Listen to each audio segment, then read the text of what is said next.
What happens often is the tyranny of the urgent gets in the way. Can you make the technology work? Can you get your first customers to pay you for the product? Can you hire people? And people don't put forethought into the culture that they're trying to build. And every company has a culture, whether you do it by design or not, whether you articulate the values or not. And especially in startups, there's this notion of building your tribe. And a tribe, if you think of people who have a common set of language, a common set of goals, a common set of relationships, that can be a very powerful and motivating force when you're trying to accomplish something great. But by the same token, it can become very insular, and you can miss what's happening outside of the organization if you become too tribal. The notion of tribal warfare comes from when people become too isolated. And so if you can put the proper HR and organizational dimensions in place where it's not bureaucratic, but it's the right discipline, and you scale it up as the company becomes larger, it makes things a whole lot easier when you get to 10, 50, or hundreds of millions of dollars in sales. The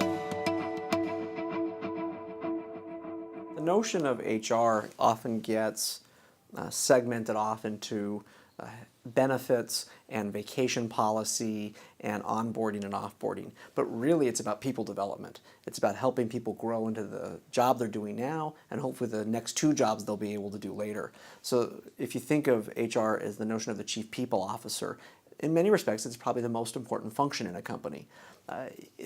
Especially here in Silicon Valley, where it's axiomatic that people are your most important resource and your most important talent. Are you giving them the tools to be effective in their job? Are you giving them the tools for them to grow their careers? Are you enabling opportunities for them to accomplish all the things that they want to do in this company and even in future companies? Because the great thing about doing entrepreneurial endeavors, whether it works or not, you might find that you're building relationships that will come back to you over and over and over again in your career.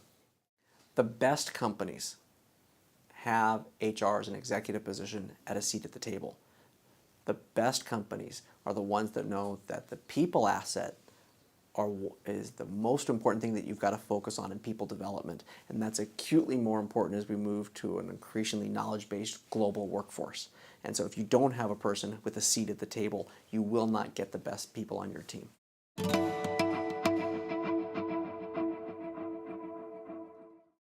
If one believes in this notion that diverse opinions actually can add to the mix of creating a richer experience, sometimes people with HR experience who might have been working for a decade or 2 decades can bring pattern recognition and can bring best practices to an organization. So you don't necessarily have to reinvent the wheel. You can choose to do so where you want to. You can choose to put certain HR policies in place that you think can make your teams more effective. By the same token, you can find people, and there are many of them out there, who've worked in companies that have taught best practices for how to motivate people, how to grow people, how to manage people, how to help people succeed who are struggling, and also how to coach people out when it's not working. So sometimes there are some best practices at great companies. You know, the larger firms, I worked for GE, the organizational development function was probably the most powerful function inside of the company because they realized that they had to invest in their employees. And some of those best practices I've been able to copy even some of our smallest companies in our portfolio.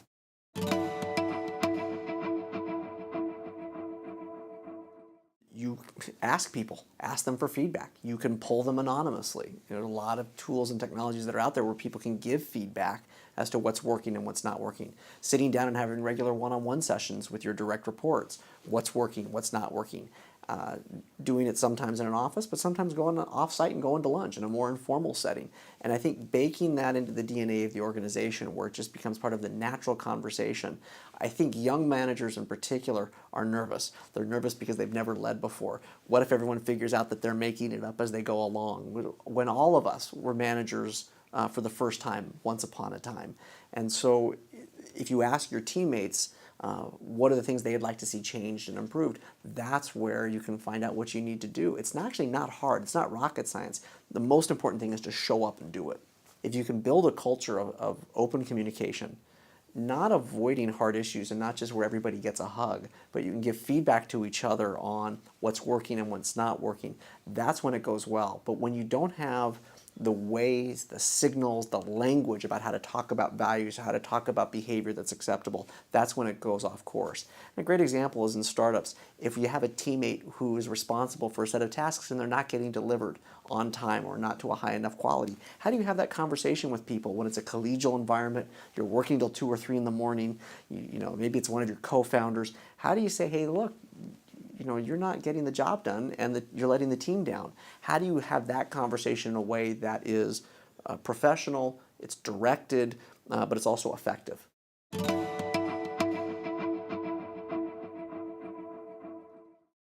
It's one of the hardest things that startups go through, because if a team comes together, you start with all the aspirations and hopes of trying to build something new that no one's done before.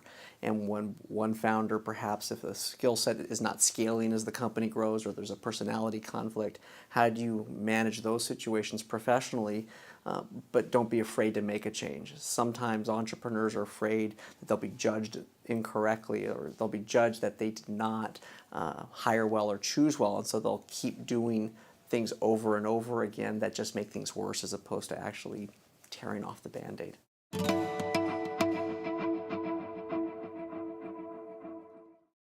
Every business is different. Every business has its own culture. It's a function of the founders, it's a function of the leadership, and it's a function of the employees. And I think HR is kind of one facet of people management. More broadly, it's about organizational behavior and organizational dynamics.